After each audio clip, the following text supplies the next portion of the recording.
It's Movie Time is brought to you by the Gateway Film Center, 1550 North High Street, Columbus, Ohio.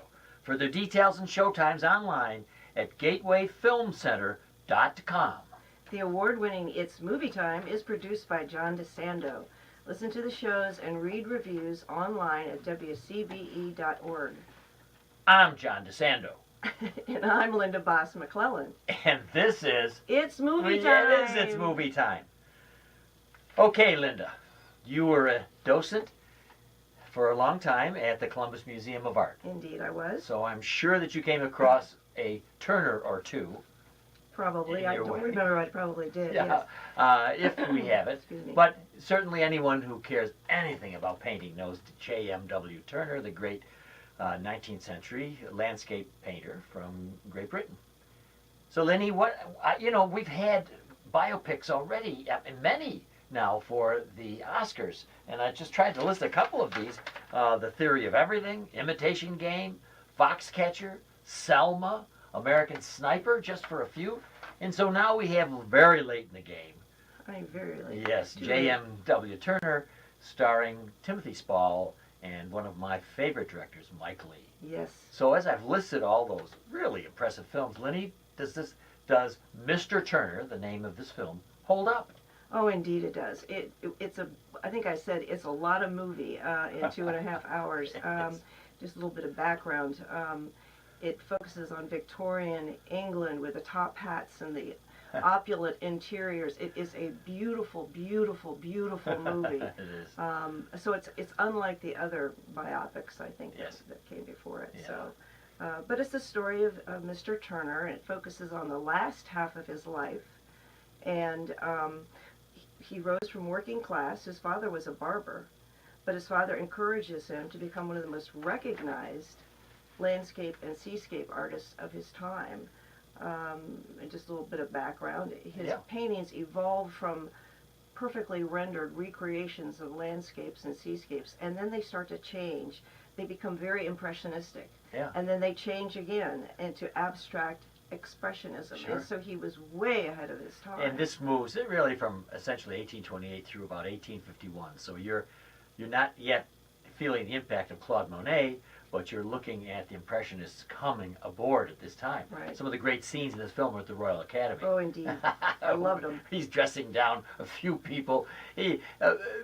Timothy Spall plays this like the kind of working class guy you were talking about. He's got a droopy, pudding face, and he grunts and he growls when words elude him, which is most of the time. His grunt is almost like a pig's grunt. Indeed. So they get to call him sure is. piggish, and he's dismissive of many people. He's not a person, people. He's not a people person. He is not, except with this is Sophia. Mrs. Booth? Mrs. Booth, So right. That comes later. That comes later, but it just in kind of saying he does have connections. He even has connections with his housekeepers, so to speak. His closest relationship, I think, is with his father. He has a very affectionate relationship with his dad, who works as his assistant, really, and is a delightful character. Yeah, and that helps to humanize what is, from the outside, a rather gruff guy. Now, once you take a look at his expansive paintings, his great scapes, his boats going down, all of his vision of the bigger and broader horizon, you get some idea of a man who is a genius in one way, but not necessarily a genius in the living of life. True. So clearly he is one of the most influential painters of his time, and yet he's also a very difficult man to deal with. Right, he even dismisses his daughters and his grandchild. He doesn't even tell anyone that they exist, or he denies them when they do bring it up. Yes. So there are some eccentric scenes. For instance, with the prostitute, I thought that was a very curious scene, in which he almost appears as if he wants to sketch her, rather than doing the usual business. Right. It was odd. I think that's why he was there. He was trying to recreate something in his mind that I think was very painful for him. And I was hoping at some point they'd bring out why he was so emotionally moved by her just being on the bed, putting her hand on her forehead. We never find out. And that's one of my criticisms of the movie, is that there's basically no plot. It just This is concentrates on the small details of his life, a crack on a teacup, or him mixing colors in the palm of his hand. Nothing really happens except we just watch his life unfold slowly. You get a few notables like Ruskin, who the great critic, who's Love really to hear himself talk. yeah, he's very young and just starting his career, and it's great to see them. I think there was some Constable, for instance. Constable is there and doing some of his great landscapes as well, probably the biggest competition to him.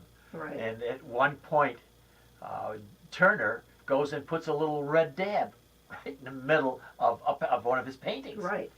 And it turns out that it's a boy, because Yeah. it's a seascape. And that was fascinating to me, to watch artists in the academy actually working on their paintings. I mean, they're actually painting. You know, Yes. they've got top hats on and tails, It is. and they're painting. And I love the way Turner would be hiding behind doors and listening to other listen artists. to them. Yes. Yeah, actually, his dad is one of the ones who escorts people in. Really takes care of his business in the front room.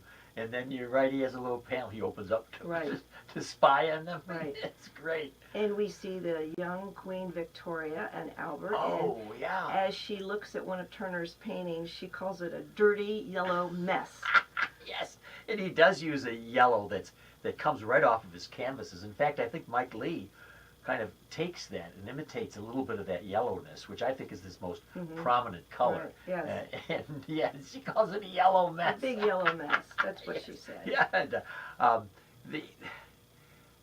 I'm trying to think now of great moments that don't necessarily have to do with this painting, because if you're going to go here to try to find out what Turner was doing when he was painting, that is, what his inspirations were, you're not always going to get them. Lee does frame him, for instance, against some horizons. Oh, beautiful, beautiful, beautiful clouds and blue sky, and you see a little tiny speck down at the corner of the frame, and it's Turner, sketching away, and that's the strong point of the Yeah, film. oh, It's yeah. so visually beautiful.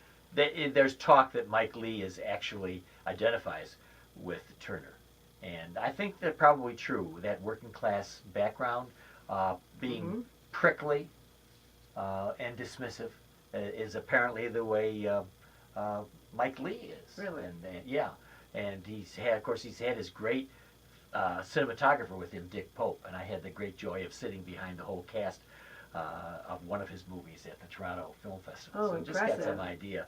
And Dick Pope is the now infamous cinematographer who the president of the Academy, when she announced the nominees a few weeks ago, called him Dick Poop. Oh, on purpose, or No, I it was a no. mistake? She was a mistake reading. Oh, good But grief. afterwards, she was interviewed. She was pretty cool.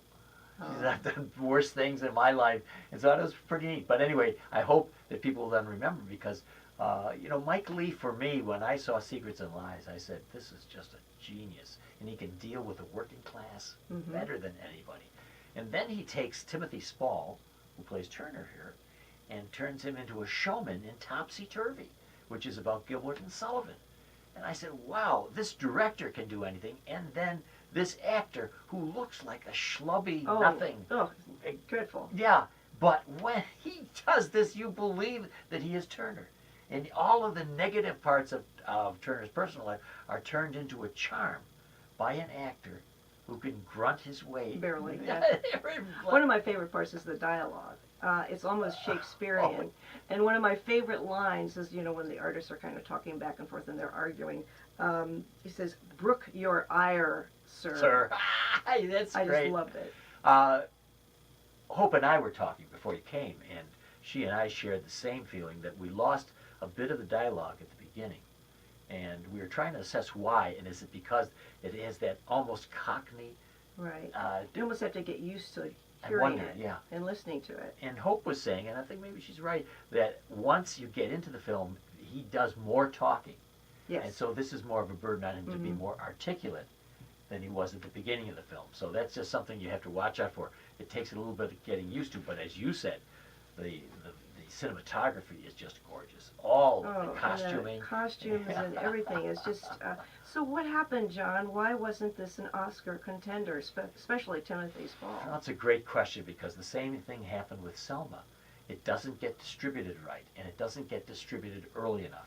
So that even I think in the SAG Awards, I don't even think this had any nominations, and it shouldn't be. Spall should be right up there with the best actor, for sure, but it's not. For sure. And what happens with these movies, I think, is that they're into production too late, and we got a screening. Luckily, we got a screening of it. Early, kind of early on, but it wasn't distributed here. We're in mid-February when we're seeing this film. So, what, you think it has a chance to be nominated with the Oscars, to stand up with the others? No. No. And that's just because I do believe production gets really delayed. Or in some cases, the studios try to play it fast and loose the way Clint Eastwood does. And nobody can beat Eastwood in bringing in a film later, toward the end of the year, and actually making it go. So for all those reasons, I think on the continent is probably, and in England is probably a pretty big hit already. But for us, just, Yeah, it was a shame, because it's one of the most beautiful movies I've seen all year. So, Linda Baas McClelland. The film is Mr. Turner, by director Mike Leigh, starring Timothy Spall. And Linda, I have a feeling where you might go with your grade, but I'm going to let you tell the audience. Okay. Your grade. Artistically, it's perfect. It was a little long. Okay. And it had basically no plot. Yes. So I'm going to give it a B. Oh, all right. And I just can't do anything but award an A to Mike Leigh and to this film, and because I do love Turner's work, and because Spall did bring it alive for me. But I could sure understand the 150 minutes or whatever it was of a show. I sure understand your point of view. But do you think it'll be a loss for anybody to go see it? Oh, no. I mean, if there are art students out there, or docents, or people that just love fine art, I'll definitely go see it. It's a treat.